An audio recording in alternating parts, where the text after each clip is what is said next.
Hello everyone, Dithi again, and welcome back to another video. If you're a regular viewer of this channel, and if you're a new viewer of this channel, welcome also to you. In today's video, we're going to be looking at 11 team building principles for the PokéMMO overused metagame in 2025. What is this video? This is going to be focusing on principles which underpin team building in PokéMMO. And in subsequent videos, we'll be looking at specific team structures such as balance, stall, hyper-offense, and so on and so forth, the roles which the Pokemon play on those structures, and the candidate mons to fill those roles. This video, however, is focusing just on the principles underpinning team building across those structures. Who am I, and who is this video for? I'm Dithi. I've been playing PokéMMO Overused since 2020, so now I've got over 5 years of metagame experience, and this video is for beginner to intermediate players, particularly if you are sub 700 ELO. I think there's quite a big difference between 700 and 750, so if you're more towards 750, you're probably not going to pick up much from this video, but if you're below that level and looking to maybe refine your own team building, then I think you should find something useful in what I have to say. Why am I doing this? The reason is I've been operating as a PvP advisor and helper in various Discord servers since, I believe, 2022 or 2023, and the same team building issues crop up over and over again, and I end up giving the same advice about the same issues. And so I wanted to sort of put together my thoughts on how to actually team build and maybe use this as a reference point for people who want to team build in the future, because the second point, team building is really hard, but it's also a rewarding thing to be able to do, to build your own team and take it to ladder. That's something I personally always really enjoyed about PvP. So what this is then is a guide to synergizing your teams and helping you to achieve consistency in your result when you're laddering. Without further ado then, let's dive into the principles. And just as a disclaimer, these are my principles garnered through my metagame knowledge and experience over the last 5 years. Feel free to disagree with them or let me know down in the comments if you think there's something I overlooked or overemphasized. The first section of this video is going to be focusing on resistances and immunities, which are an essential part of playing competitive Pokemon. Now, in PokéMMO, we follow the Gen 5 resistances and immunities typing chart. So we're going to be focusing on several key resistances and immunities which are absolutely essential for success in OU in 2025. The first of these is that you must have a steel type on your team if you want to be successful in the overused metagame in 2025. That was true in 2020 when I first began, and it's also true now. So with 11 resistances and 1 immunity, steel typing is the best defensive typing in the metagame. It's essential that you have a steel type on all teams. Doesn't matter if you're playing offense or balance or stall, you must have a steel type on all teams, given the dominance of dragon types as an offensive typing. Steel types carry a lot of very important resistances in addition to the dragon resists, such as a grass resist, because things like Superior can be very scary with Contrary Leaf Storm and Hidden Power Fire. So something like a Heatran is a very good answer to that, because it resists it 4 times resists Leaf Storm, and it's immune to Hidden Power Fire by means of its ability Flash Fire. Here are 4 Pokemon which fill the role of being Steel type. The Pokemon which are listed here are by no means the best Steel types. It is a selection of Steel types. There are obviously many others that can be used, such as Metagross, Bronzong, and Polion, and they can all be effective in their different way. but I've decided to just pick out some examples of steel types. So starting with Jirachi, premier choice scarf user in 2025, 100 base speed means it's very effective to revenge kill things like +1 Dragonite, Nasty Plot Hydreigon. You can switch into Hydreigon U-turn out, or you can Ironhead it down. Scizor, extremely popular as a pivot in the overused metagame, running Choice Band or even an SD set, can also be very effective. Skarmory, very effective at dealing with, for example, +1 Dragonite. And Heatran tends to resist Dragonite's coverage option, which is most commonly Fire Punch. However, Earthquake is becoming a little bit more common because of Heatran's presence in the metagame in 2025. So that is the first principle that you should be following when you are building a team in PokéMMO Overused. Your team must have a steel type on it for the reasons previously outlined. The second principle is your team must have an ice resist. You notice here that there's some overlap between the Pokemon visible here and visible in Principle 1. That is where the idea of role compression comes in.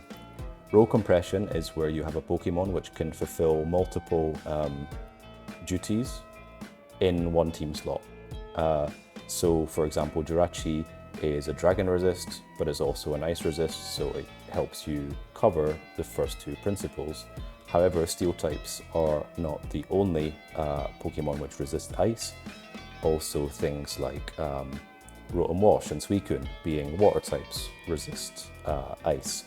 So Rotom Wash is used as a premier answer to something like Mamoswine, which can be very scary for something like Jirachi to switch into, because Jirachi is weak to Earthquake, and Scizor is still going to take a lot of damage from Earthquake, even if it's running max HP. Mamoswine hits very, very hard. Rotom Wash, with its ability Levitate, is immune to Earthquake and resists Mamoswine's Icicle Crash, and can threaten Mamoswine with a Hydro Pump or a Will-O-Wisp. Sure, Mamoswine can carry something like Superpower, but then it becomes like a prediction game. If you're predicting the Rotom Wash to come in, you can click Superpower if you're Choice Band, or if you're running like Smackdown or something, you can predict the Rotom coming in, but generally it's a premier answer to Mamoswine. Something like Suicune is also very effective against Mamoswine, particularly bold Suicune.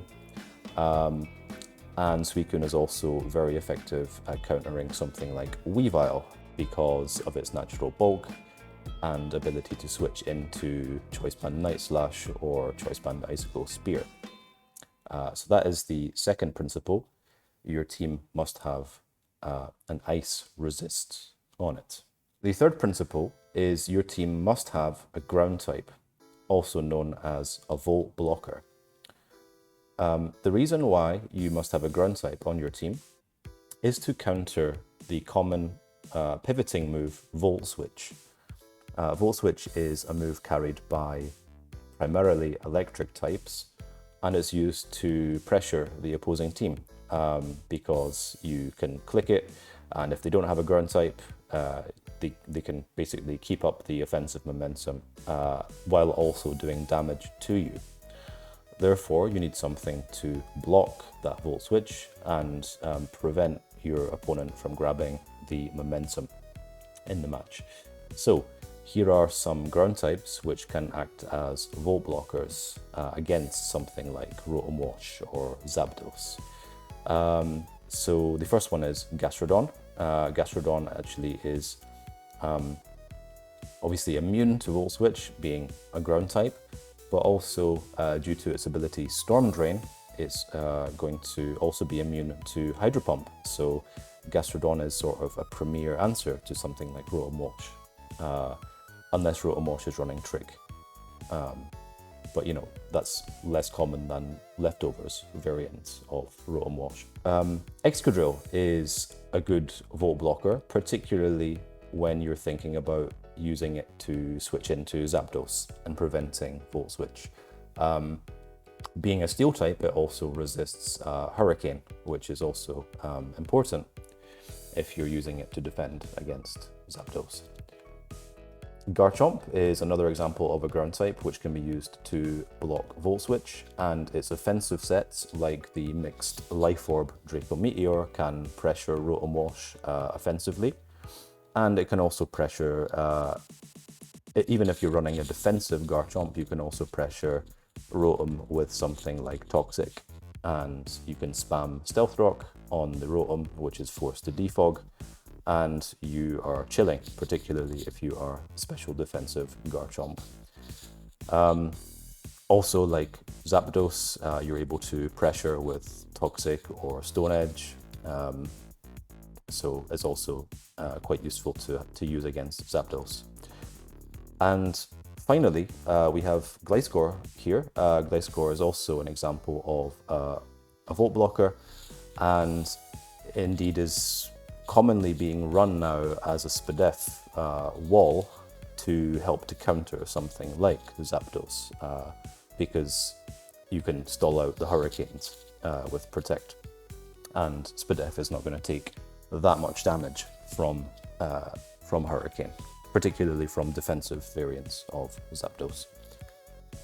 That is principle 3, your team must have a ground type. Principle number 4 is your team must have an Earthquake immunity or a resist. My advice to you, if you're a new player and you're team building for the first time here, is if you are using something like Bronzong or a Rotom Wash as your Earthquake immunity, then you should use another Earthquake immunity or a Grass type in addition to the Bronzong or Rotom Wash.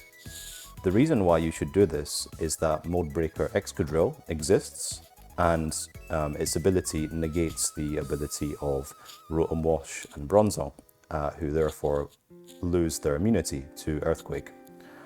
For that reason, having something like a Tangrowth or Defensive Serperior or another Earthquake immune would be a great way to patch up that weakness to Modebreaker Excadrill if you're relying on using Levitate to be immune to Earthquake. Another reason why you need an Earthquake immunity is because Garchomp is the most commonly used Pokemon in the overused metagame in 2025, and therefore having a switch for that is extremely important. Something like Gliscor doesn't really fear any Garchomp set, and Zapdos can sometimes fear Garchomp sets. However, something like Spadef Zapdos is pretty comfortable at defending against Garchomp, honestly. Maybe if it's running like Life Orb Stone Edge or Choice Band Stone Edge or something, but it doesn't really fear Earthquake and Draco Meteor spam, particularly if you are Spadef Zapdos. So for these reasons, your team needs an Earthquake immunity. The 5th principle is your team must have a water resist. So you will be fighting a lot of rain on the ladder. So you need to be prepared for this. You need to be mindful of having a switch into Kingdra's Specs Weather Ball or Surf.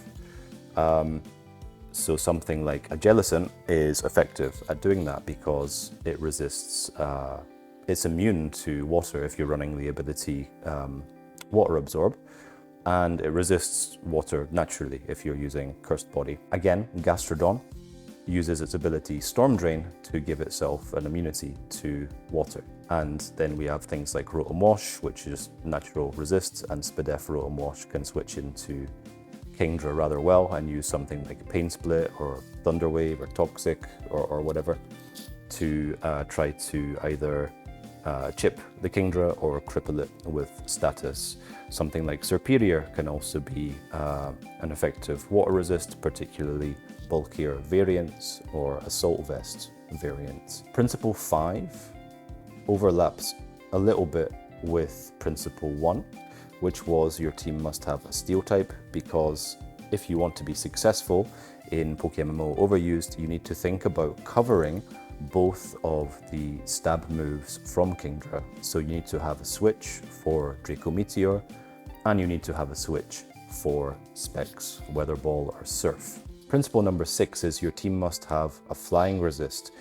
Due to the amount of rain on the ladder, Zapdos has become rather common on rain structures, and for this reason you don't want to be blown away by hurricane.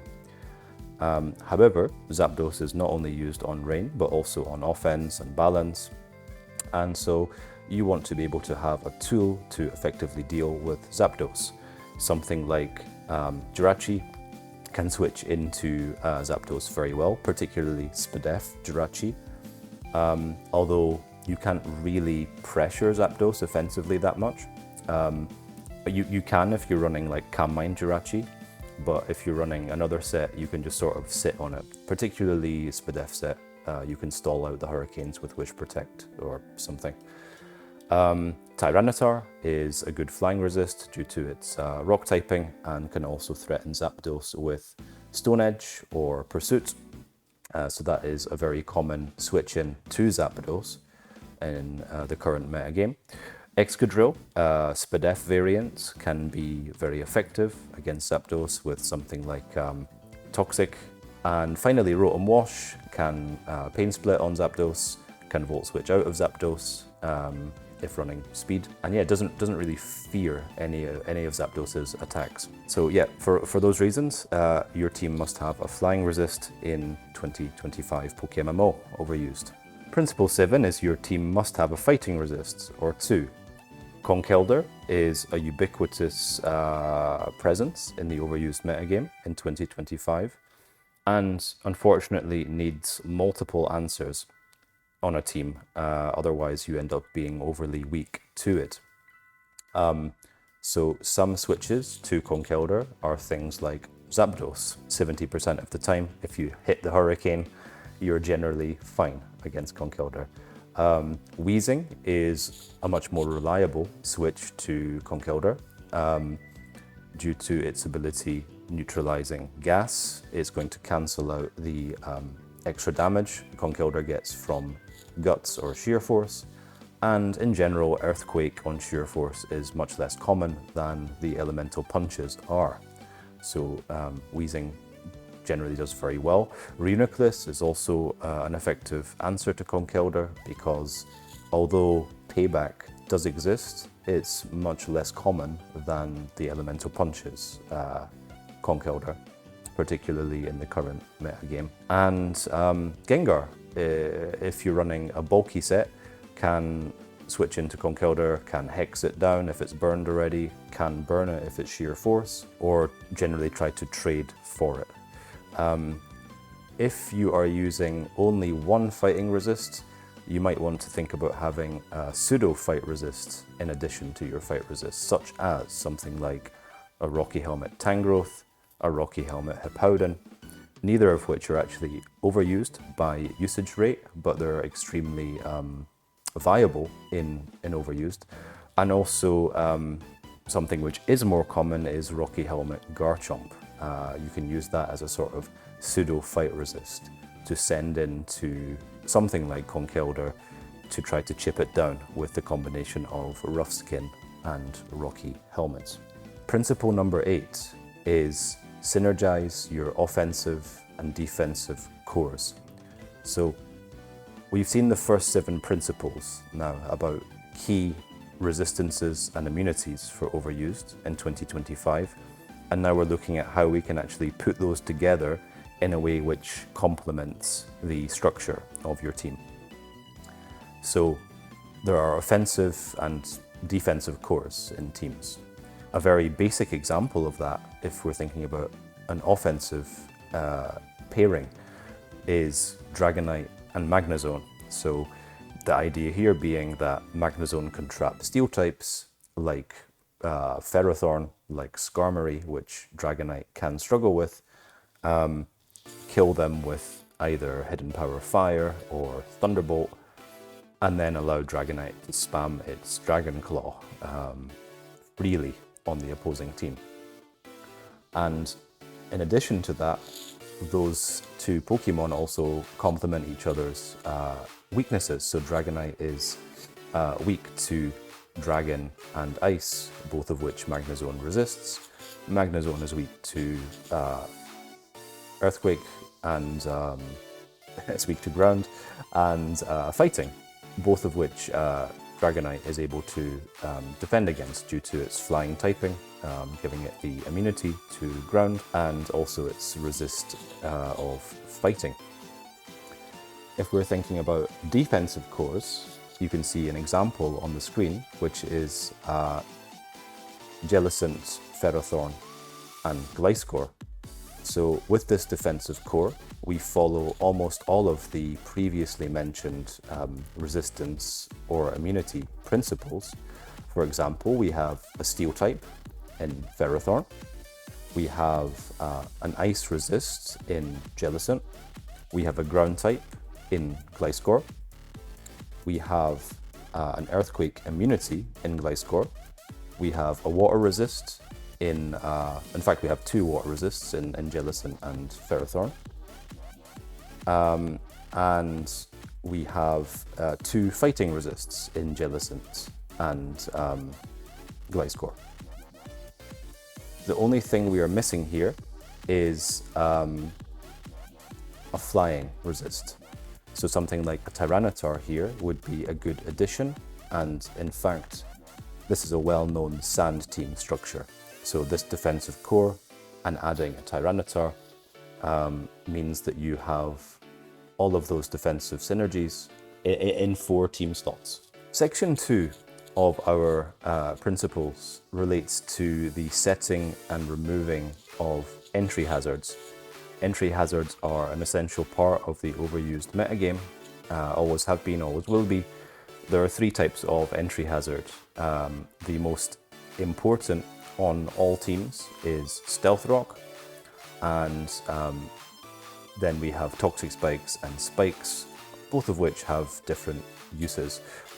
So Stealth Rock is absolutely essential on all teams because it can deal super effective damage to mons which are weak to rock, such as Dragonite is going to take 25% of its health upon switching.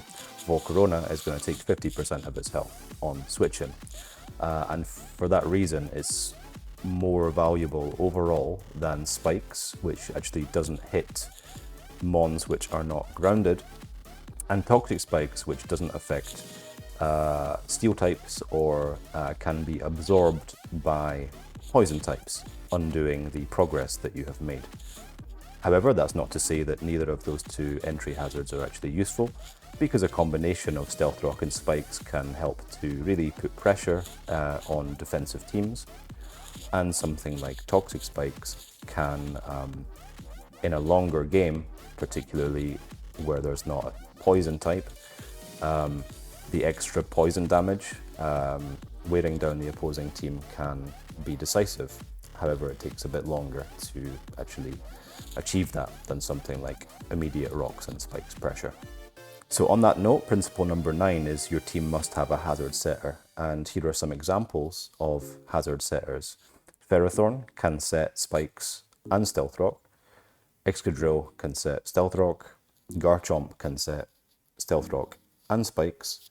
And Tentacruel has access to Toxic Spikes. So you also notice there's some overlap between the Pokemon who are listed here and some of the previous principles that we saw. So again, the idea of role compression is visible here because Ferrothorn gives us a steel type, gives us a water resist, but it also gives us a hazard setter. So it sort of manages to fulfill 3 principles at the same time. Similarly, Excadrill gives the steel type, the flying resist, and also the hazard setter, and so on and so forth. So that's why we're seeing similar Pokemon which are listed here, because they are multi-purpose Pokemon which offer great role compression. In the same way that your team needs to set hazards, your team must also remove hazards from the field. A general rule of thumb here is that the more offensively orientated your team is, the likelier it is to use Rapid Spin. The more balanced or defensive your team is, the more likely it is to have Defog. as the preferred method of removal. The reason for that is offensive teams love to pressure their opposing team, and therefore they don't want to undo any progress made by placing hazards on the opposing side of the field. So Rapid Spin only clears hazards on your side of the field, whereas Defog removes hazards on both sides of the field. So if you're playing an offense team and your objective is to place hazards and pressure the opposing team, you don't want to undo that. And therefore you will probably have something like a Starmie or an Excadrill on your team, who are the two premier rapid spinners in Overused in 2025. And if you have a more balanced or defensive structure, you're probably going to have a defogger on your team, such as the most commonly used two are currently Rotom Wash and Gliscor. Again, the reason why more balanced or defensive structures would use defog over rapid spin is because if you have something like a stall team which is relying on rapid spin, for example with a Tentacruel, then you're going to find it really hard to go up against a team which has something like a bulky Gengar or a Jellicent, because they can switch into your rapid spin, they can block your rapid spin. And if you're against a hazard stacking team, over the long term, that's going to really affect your winning chances as a stall team. So for that reason, stall likes to run defog more than rapid spin. Also because stall has a lot of free turns to place hazards again, so it doesn't mind having to undo previous previous gains that they have made over the course of the match. Section 3 of this principles guide relates to handling stat boosters and weather abusers in Overused. This section will encompass 3 elements, 1 being Choice Scarf, 2 being Priority, and 3 being how to phase or haze opposing Pokemon, which are stat boosting. So, Principle 11A is your team must have speed control and or priority. The reason why your team needs speed control and or priority is due to the abundance of stat boosting, or in particular speed boosting Pokemon in Overused. The most common example being Dragon Dance Dragonite. But there are others such as Dragon Dance Gyarados and Quiver Dance Volcarona. So something like a Choice Scarf Garchomp is generally able to switch into all of those 3 who have started boosting their speed and remove them from play with Dragon Claw, with Stone Edge 80% of the time, or you can run Rock Slide if you prefer to miss less. However, you have to be aware of the fact that Rock Slide might not actually kill Gyarados if it's at a certain health percentage. Something like a Mienshao can also revenge Volcarona if you're running Choice Scarf Mienshao due to Mienshao's higher base speed. However, you also have to be wary of missing Stone Edge against Volcarona or +1 Gyarados. And yeah, depending on the HP, Mienshao is quite squishy defensively, so +1 E-speed, depending on what HP you enter at, it might actually just be able to remove you from the game. But it is, in theory, an answer to +1 Dragonite. Something like Jirachi is much better at doing that because it resists extreme speed and can run Ice Punch to guarantee remove Dragonite, at least if you've already broken the multi-scale on Dragonite. And similarly, like a Heatran can check +1 Dragonite with Hidden Power Ice, provided that you've chipped the Dragonite with, you've broken the multi-scale on the Dragonite, and you can run something like Power Gem for Volcarona. It's still going to hit very hard even if Volcarona is +1. And finally, yeah, something like Infernape is a good choice scarfer due to its ability to run something like Stone Edge or whatever. Similarly, having priority on your team is important to check stat boosting mons as well. So if you're weak to +1 Dragonite. If you don't have a choice scarfer, you can use something like a Mammoth Wine to check Dragonites. With Ice Shard, Mammoth Wine is not really threatened by +1 extreme speed or even +2 extreme speed if you keep it healthy, so that's generally a good answer to +1 Dragonite. Conch Elder with Mach Punch can be effective against... well, I mean, the other thing we have to think about is weather abusers, right? So something like a Kingdra or a Kabutops, Conch Elder is quite good at getting chip or removing either of those two Pokemon. Or like a Breloom or something as well would be another example with Mach Punch. Scissor's Bullet Punch, you know, can also do like 50% to a Dragonite if you've already broken the multi-scale, so that is an effective way of dealing with it. And even just a Dragonite of your own to use extreme speed can be very effective against weather abusers such as Kingdra or weather abusers like Venusaur on Sun as well. Even Stall uses speed control. So one of the reasons we commonly see Weavile on Stall is, firstly, it has good speed control with its base 125 speed, has access to priority Ice Shard, and moreover can remove things with Pursuit and can punish stat boosters with Punishment. That brings us to Principle 11b, which is your team should have Trick, Hazing, or Phasing. While 11a is essential so that you have an answer to speed boosting Pokemon like Dragon Dance Dragonite or Dragon Dance Gyarados or Quiver Dance Volcarona, a Choice Scarf Garchomp is not enough to be able to deal with something like a Double Dance Reuniclus. Double Dance referring to the Acid Armor Calm Mind set. Therefore, for this reason, you might want to think about having some counterplay to the Reuniclus. Now that could be a Dark type, which is not affected by stored power. But equally, it could be something like a Trick user, like Jirachi. So to be able to click Trick on a Reuniclus, which has started to boost up, and lock it into one move. Generally, that means you can sort of survive the Reuniclus. However, obviously, if it switches out, if the player scouts for Trick, then that could be an issue.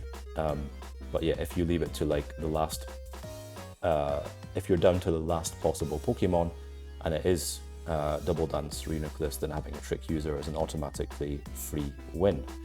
Hazing, if you have something like, well, Haze user could be something like Milotic, Weezing, Cofagrigus has access to Haze. Those would reset the stat boosts that your opponent has started to make. Also something like Quagsire has access to Haze.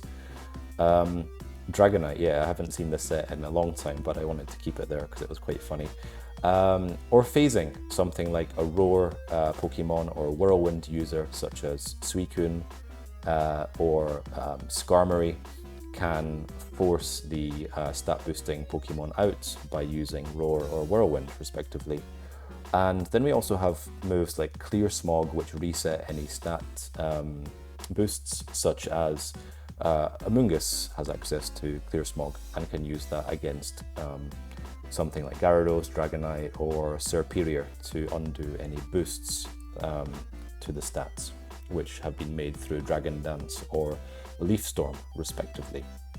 So yeah, that is the reason why you need to think about having counterplay to boosters such as Calm Mind Suicune, Double Dance Reuniclus, or even Double Dance Jirachi with Calm Mind Iron Defense or Cosmic Power Charge Beam Jirachi. Finally, there are some non-essential things to bear in mind when you're team building. You'll probably end up doing these sort of automatically, but if not, I've not listed them as principles because I don't personally believe that any of these are absolutely essential. They're important for sure, but I think you can get away with not including all of these. The first one is a pivot. So like a pivot is essentially something that can use U-turn, Volt Switch, Teleport, or Baton Pass.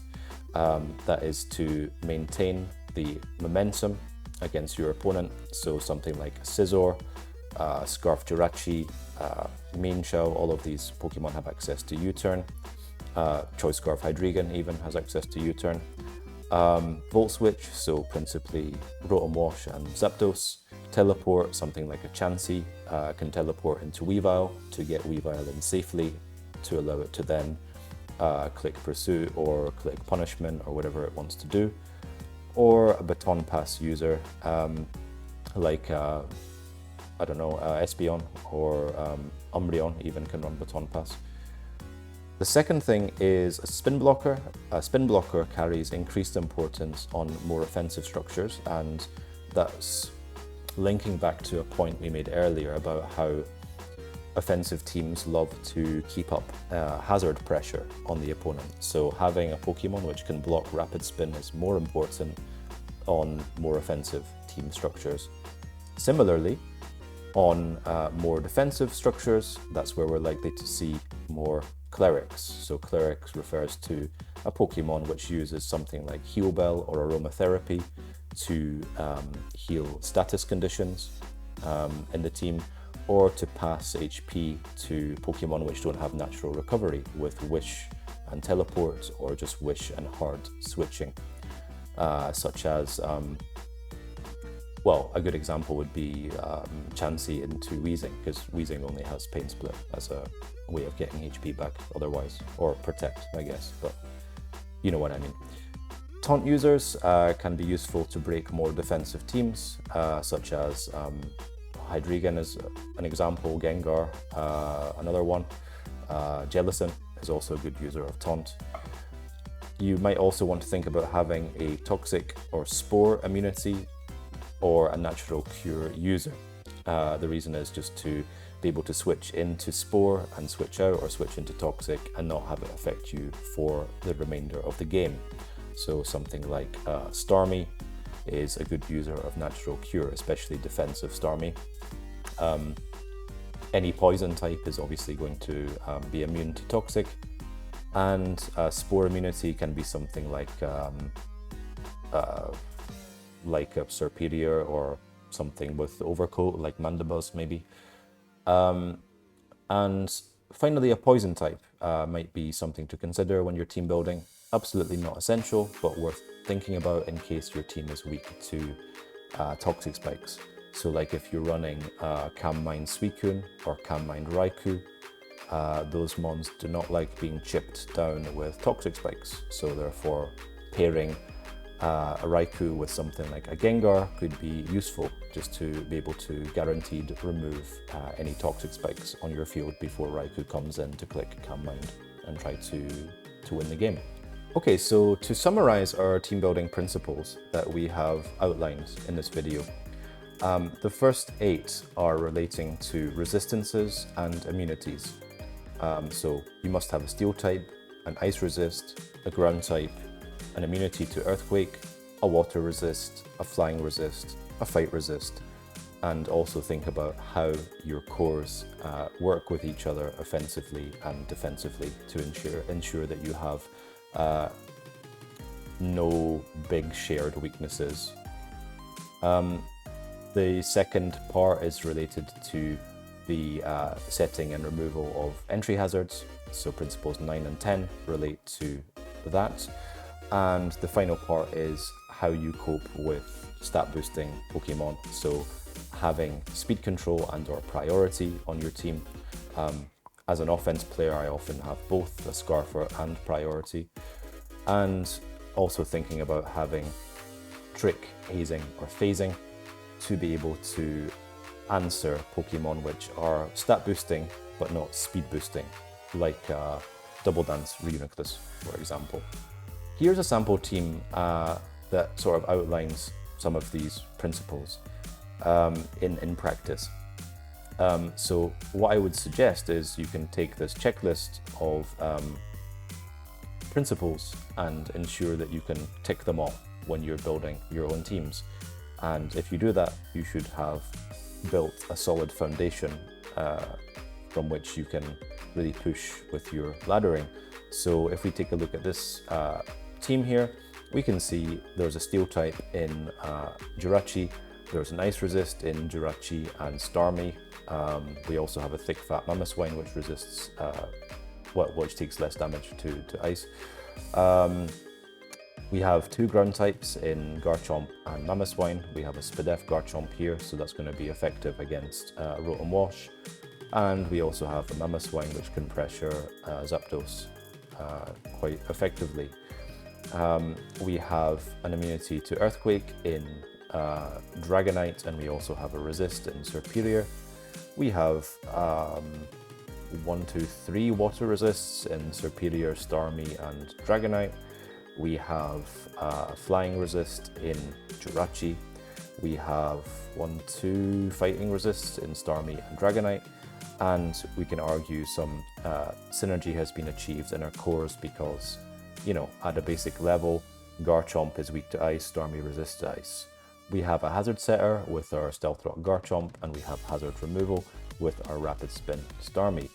We also have speed control because we have a Scarf Jirachi, and we have 2 users of priority with Ice Shard Mamoswine and Extreme Speed Dragonite. And we also have a trick user in Jirachi. So there you go. That's a way to quickly run down the principles and ensure that you have met them with your team. And that is going to bring this video to an end. Please drop a like and subscribe if you found this guide to team building and overuse in 2025 useful. I would really appreciate your support with this series, as I'm going to be cracking on with bringing out a series of videos focusing on different team archetypes such as balance, stall, offense, and so on and so forth. So yeah, see you in the next video.